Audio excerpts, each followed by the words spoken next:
حضور ایک انسان کی حیثیت سے کیا تھے، ایک باپ کی حیثیت سے آپ کا کیا طرز عمل تھا؟ ذرا یاد کیجئے، جگر گوشہ رسول حضرت فاطمہ بتول رضی اللہ تعالیٰ عنہ وہ حاضر ہوتی، ابا جان دیکھیے چکی پیس پیس کر یہ گھٹے پڑ گئے میرے ہاتھ میں، کہ کنویں سے پانی لاتی ہوں مشکیزیں کہ یہاں پر بندیاں پڑ گئی۔ حضور اب تو عام لوگوں پر بھی آسانیاں ہیں، لوگوں کے ہاں غلام آ گئے ہیں، کنیزیں آ گئی ہیں، مال و دولت آ گئی ہے، مجھے بھی کوئی غلام کنیز عطا ہو جائے۔ اور آپ کو معلوم ہے یہ لخت جگر نور چشم محمد کی سب سے پیاری بیٹی صلی اللہ علیہ وسلم، کوئی شک نہیں اس میں، فاطمہ، کیا بیتی ہوگی حضور کے قلب پر۔ لیکن فرمایا کیا بیٹی، یہ دنیا کی چیزیں ہماری لیے نہیں ہیں، میں تمہیں اس سے بہتر شے دیتا ہوں۔ تسبیح فاطمہ ہر نماز کے بعد 33 مرتبہ سبحان اللہ، 33 مرتبہ الحمدللہ، 33 مرتبہ اللہ اکبر کہہ لیا کرو۔ لیکن سوچ لیجئے دل پر کیا گزری ہوگی صلی اللہ علیہ وسلم۔ حضرت عائشہ سے پوچھئے، حضرت خدیجہ سے پوچھئے حضور کیسے شوہر تھے، آپ سے زیادہ خواتین کے حق میں نرم، گھر کے کام کا جھاڑو دے رہے ہیں، کپڑے جو ہیں بوسیدہ انہیں سی رہے، گھر میں بیٹھے ہوئے یہ کام کرتے تھے۔ بہرحال ایک بات میں آپ سے عرض کروں، آپ انسان کی جس حیثیت کا بھی ذہن میں تصور کریں گے وہ ساری حیثیتیں محمد میں موجود ہیں صلی اللہ علیہ وسلم۔ محمد حاکم کی حیثیت سے بھی ہیں، محمد سپہ سالار کی حیثیت سے بھی ہیں، محمد قاضی القضات بھی ہیں، محمد ہیڈ آف دی اسٹیٹ بھی ہیں، محمد بیویوں والے بھی ہیں، اولاد والے بھی ہیں، محمد 5 وقتہ امام بھی ہیں، جمعہ کے خطیب بھی ہیں، مدرس قرآن بھی ہیں، مربی بھی ہیں، مزکی بھی ہیں، اور ہر میدان میں بلند ترین مقام۔ کوئی ایسی جامع شخصیت ملے گی؟ ہمارے ہاں تو حال یہ ہے کہ جو خطیب صاحب ہوتے ہیں وہ 5 وقتہ نماز کیسے پڑھا سکتے ہیں؟ ان کا تو اونچا مقام ہے، 5 وقتہ نماز کے لیے تو علیحدہ چاہیے امام آپ کو، اور وہاں بھی ایک امام سینئر ہوگا وہ عشاء مغرب اور فجر پڑھائے گا، ایک جونیئر ہوگا بیچارہ وہ جو خاموش نماز ہے وہ پڑھائے گا۔ 5 وقتہ نماز پڑھا رہے ہیں محمد صلی اللہ علیہ وسلم، اور خطیب بھی وہی ہے، مربی بھی وہی ہے، مزکی بھی وہی ہے۔ ہمارے ہاں جو لوگ تزکیہ نفس کے میدان میں ہیں وہ پھر جماعت کبھی نہیں کراتے، کبھی نہیں دیکھا ہوگا آپ نے کسی صاحب کو کراتے ہوئے۔ یہ جامعیت کیوں ہے؟ جامعیت کبریٰ۔ میں صرف ایک بات کہا کرتا ہوں، ایک اعتبار سے حضور کا اسوہ نامکمل ہے۔ آپ مجھے سوء ادب کا مرتکب نہ قرار دے دیں، اسوہ کیا ہے؟ عورت کے لیے اس کی اپنی نسوانی زندگی کے لیے اسوہ آپ میں نہیں ہے، آخر نصف انسانیت ہے، اسے بھی اسوہ چاہیے۔ یہ ہے جس کی وجہ سے حضور نے شادیاں کی ہیں زیادہ۔ خواتین کے لیے اسوہ حضور کے ازواج مطہرات ہیں، اور ان میں سب سے بڑھ کر جو بالکل یوں سمجھیے کہ آغاز کے اندر نوجوانی میں آ گئی ہیں حضور کی خدمت میں، نہایت ذہین و فطین، انہوں نے پھر عورت کی زندگی کے لیے حضور کا جو طرز عمل تھا وہ انہوں نے بیان کیا نا۔ اس لیے سورہ احزاب کے اندر اس کا تذکرہ ہے، جہاں یہ آتا ہے لقد کان لکم فی رسول اللہ اسوۃ حسنہ، وہیں پر یا نساء النبی لستن کاحد من النساء، اے نبی کی بیویوں تم عام عورتوں کے مانند نہیں ہو، تمہیں تو اسوہ بننا ہے امت کے لیے۔ اب اس سے اگلا قدم میں بڑھا رہا ہوں آگے، اور اس کے ساتھ جڑ جائے گی تیسری بات۔ تیسری بات کیا ہے؟ وَنَصَرُوهُ، اس کی مدد کریں صلی اللہ علیہ وسلم۔ پہلی بات تو یہ نوٹ کیجئے، حضور انتہائی غیور انسان تھے، انتہائی غیور۔ یہ کہا جاتا ہے کہ اگر حضور گھوڑے اس میں سوار ہوتے تھے اونٹ پر اور آپ کا کوڑا نیچے گر گیا تو آپ یہ کسی سے نہیں کہتے تھے کہ ذرا یہ میرا کوڑا مجھے پکڑا دینا، یہ بھی گوارا نہیں تھا، آپ اونٹ بٹھا کر نیچے اتر کر اپنا کوڑا خود اٹھاتے تھے۔ کسی سے اپنے ذاتی کام کے لیے کوئی مدد مانگنا امکان ہی نہیں۔ بلکہ ایک واقعہ تو وہ ہے جب بھی میں تذکرہ کرتا ہوں میری آنکھوں میں آنسو آ جاتے ہیں. یہ ہجرت کے وقت کا واقعہ ہے. آپ کو معلوم ہے حضور نے تمام مسلمانوں کو مکے سے جانے کی اجازت دے دی، چلے جاؤ مدینے، چلے جاؤ مدینے. آپ خود تھے موجود، اس لیے کہ رسول اپنے مقام کو نہیں چھوڑ سکتا وداؤٹ ایکسپریس پرمیشن فرام اللہ سبحانہ و تعالی. اب حضرت ابوبکر پوچھ رہے ہیں حضور اجازت آ گئی؟ نہیں آئی. آ گئی؟ نہیں آئی. دن گزر رہے ہیں. حضرت عائشہ کی روایت ہے کہ ایک روز ہم نے دیکھا دوپہر کے وقت آ رہے ہیں حضور، کپڑے سے اپنا سر جو ہے ڈھانپا ہوا ہے. عرب میں دوپہر کے وقت وزٹ کرنا جو ہے یہ ان کے خلاف دستور ہے، ان کی تہذیب کے خلاف. یہ قیلولے کا وقت ہوتا. تو حیران ہوئے. آتے ہی فرمایا ابوبکر ہجرت کی اجازت ہو گئی. اب انتہائی خوشی سے اور بڑی امید میں کہ بڑی شاباش ملے گی، حضرت ابوبکر فرماتے عرض کرتے ہیں حضور میں نے 2 اونٹیاں تیار کر رکھی ہیں، خوب کھلا پلا کے انہیں فرما کیا ہوا ہے، یہ ہجرت میں ہمارے کام آئے گی. حضور تھوڑا سا توقع فرماتے ہیں، پھر کہتے ہیں اچھا ٹھیک ہے، ایک میں استعمال کروں گا لیکن میں اس کی قیمت ادا کروں گا. حضرت ابوبکر رو پڑے. حضور مجھ سے یہ مغایرت، سائے کے تناب کے ساتھ رہنے والا، اس سے یہ مغایرت، ذرا سے اشارے پر اپنی کم سن بیٹی پیش کر دی نکاح کے اندر، اس سے یہ مغایرت. رو پڑے. لیکن حضور کی اپنی غیرت تھی، میں قیمت دوں گا.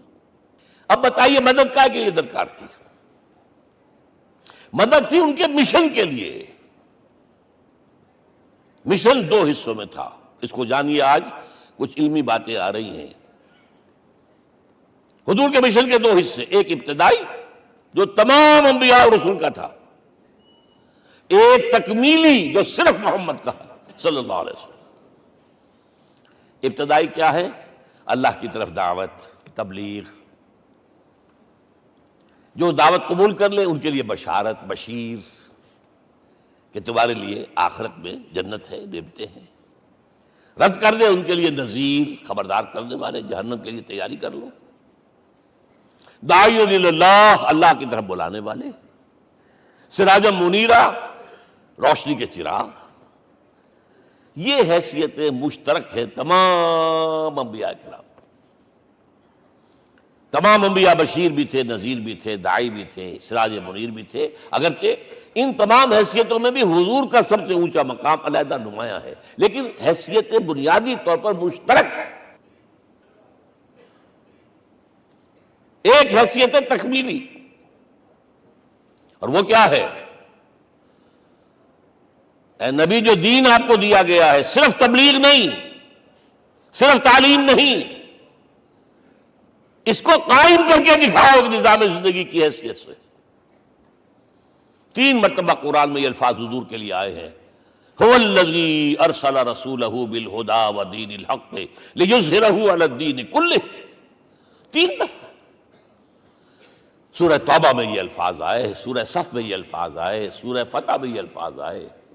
وہی اللہ جس نے بھیجا ہے اپنے رسول کو صلی اللہ علیہ وسلم، الہدا قرآن حکیم، ہدایت کاملہ، اور نمبر 2 دین حق. یہ 2 چیزیں دے کر بھیجا. کس لیے؟ تاکہ اس دین کو غالب کرے پورے نظام زندگی پر. یہ معاملہ ذرا سوچئے. اور یہ حضور کے لیے 3 دفعہ، اور کسی اور نبی کے لیے 1 دفعہ بھی نہیں. قرآن مجید کے اس نقطے کو ذہن نشین کر لیجیے. اصل میں یہ کیا ہے؟ اسے ہم یوں کہیں گے، ایک ہے نبوت و رسالت، ایک ہے تکمیل نبوت و رسالت. ہمارے ہاں ختم نبوت کے اوپر تو زور دیا گیا ہے، اور صحیح دیا گیا ہے، ایمان کا ہمارا جز ہے. حضور کے بعد کسی نے بھی دعویٰ کیا نبوت کا، وہ جھوٹا کذاب دجال. جس نے مانا وہ بہرحال دائرہ اسلام سے خارج ہے، اور جو بھی کچھ ہوا کرے وہ. یہ چونکہ قانونی بات تھی اس لیے اس کا حق ادا کیا علماء کرام نے. واقعہ یہ ہے کہ اس میں کوئی کمی نہیں رکھی، لیکن حضور کی فضیلت اس میں نہیں ہے. فرض کیجئے کہ نبوت چلی آ رہی تھی ہموار طور پر، ایک جگہ آ کے ختم ہو گئی، تو فضیلت کون سی ہوئی؟ نہیں، نبوت و رسالت تدریجاً ترقی کرتے ہوئے اپنے نقطۂ عروج کو پہنچ کر ختم ہوئی. یہ ہے فضیلت. اب آپ سوچئے الہدا دیا گیا حضور کو، تو کیا تورات میں ہدایت نہیں تھی؟ سورہ اعراف کی آیت ہے، سورہ مائدہ کی، انا انزلنا التوراۃ فیہا ھدی و نور. ہم نے نازل کی تھی تورات، اس میں ہدایت بھی تھی، نور بھی تھا. ہم مانتے ہیں اللہ کی کتاب تھی. وہی فرمایا ہے انجیل فیہا ھدی و نور، اس میں ہدایت بھی تھی، نور بھی تھا. پھر یہ الہدا قرآن آیا. یہ کیا ہے؟ ہدایت نے درجہ بدرجہ ترقی کرتے ہوئے قرآن میں آ کر کامل ہو گئی. ہدایت کامل. وجہ کیا ہے؟ انسان کا شعور بھی تو درجہ بدرجہ بڑھا ہے. ایک وقت تھا ہمارا بچپن تھا، فکر کے اعتبار سے، سوچ کے اعتبار سے، علم کے اعتبار سے. ہمارے آباء و اجداد کبھی جو رہتے تھے غاروں کے اندر یا کبھی آئے ہیں تو کیا تھا ان کے پاس؟ اب اس وقت جو ہے کسی کو آپ پرائمری کے بچے کو پی ایچ ڈی ڈاکٹر رکھ دیجئے ٹیوٹر، تو کیا پڑھائے گا تو وہی جو پرائمری کا بچہ سمجھ سکے. لہذا وہ جو کہا گیا تھا آدم کو اس زمین کی خلافت دیتے، فَإِمَّا يَأْتِيَنَّكُم مِّنِّي هُدًى فَمَن تَبِعَ هُدَايَ فَلَا خَوْفٌ عَلَيْهِمْ وَلَا هُمْ يَحْزَنُونَ. یہ ہدایت رفتہ رفتہ آئے گی آئے گی آئے گی آئے گی. اور یہ بات جان لیجئے، پروفیسر ڈاکٹر محمد شریف نے جو کتاب لکھی ہے فلسفے کی تاریخ پر، اس میں بتایا ہے کہ 1200 برس انسانی تاریخ کے بہت ہی پروڈکٹیو ہے فلسفیانہ فکر کے لیے. From 600 BC to 600 AD 1200 years سارے فلسفے اسی میں پیدا ہوئے.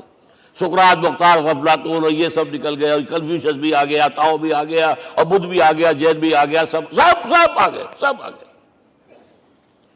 گویا کہ انسان جب کچھ سوچ سکتا تھا، جتنا سوچ سکتا تھا سوچ چکا. اور یہ بھی سنا دوں، حضرت عیسیٰ نے کہا تھا اپنے حواریوں سے، ڈپارٹنگ جو میسج تھا، مجھے ابھی تم سے اور بھی بہت باتیں کرنی تھی، لیکن تم ان کا تحمل نہیں کر سکو گے. جب وہ فارقلیت آئے گا صلی اللہ علیہ وسلم تو تمہیں سب کچھ بتائے گا.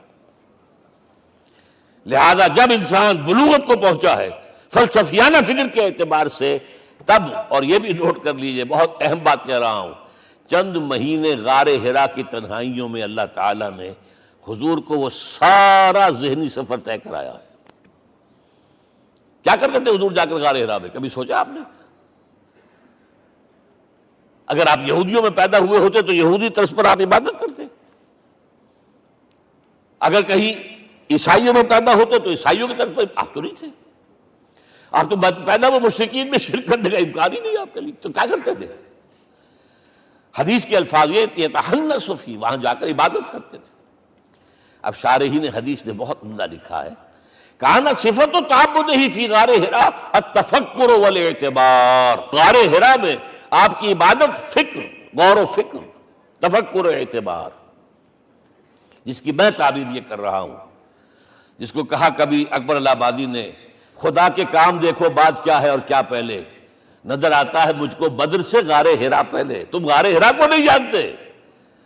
مصطفیٰ اندر حرا خلوت گزید، قوم آئین و حکومت آفرید. The most productive part of the period life of Muhammad is that which he passed in غار حرا. فکر کی ساری جو ہیں بلندیاں طے کی، تب آیا ہے اقرا بسم ربک. اب اللہ کا الہدا شروع ہوا ہے. اچھا، اسی طرح نمبر 2، دین حق مکمل ہوا ہے. ورنہ جب ہم کبھی غاروں میں رہتے تھے کسی میونسپلٹی کا بھی سوال نہیں، نظام کسے کہیں گے؟ پھر یہ ہے کہ قبائلی نظام آیا، چلیے ایک شیخ ہے اس کا کہنا ماننا ہے سب کو، کچھ نظام تو بن گیا نا. اور نظام جہاں آئے گا جکڑ بندی ہو جائے گی. اب تم فلاں قبیلے کے شخص ہو، اس کا قبیلے کا سردار یہ، تمہیں حکم ماننا پڑے گا. اس قبیلے کی روایت یہ ہے، تمہیں پیروی کرنی پڑے گی. You have to do it whether you like it or not. پھر آپ کی سٹی اسٹیٹس وجود میں آئی، پھر امپائرز وجود میں آ گئے. 400-500 برس سے رومن امپائر، 400-500 برس سے ایرانین امپائر عرب کے اوپر ایسے تھی جیسے افغان کے سر کے اوپر بہت بڑا جو ہے پگڑ رکھا ہوتا ہے.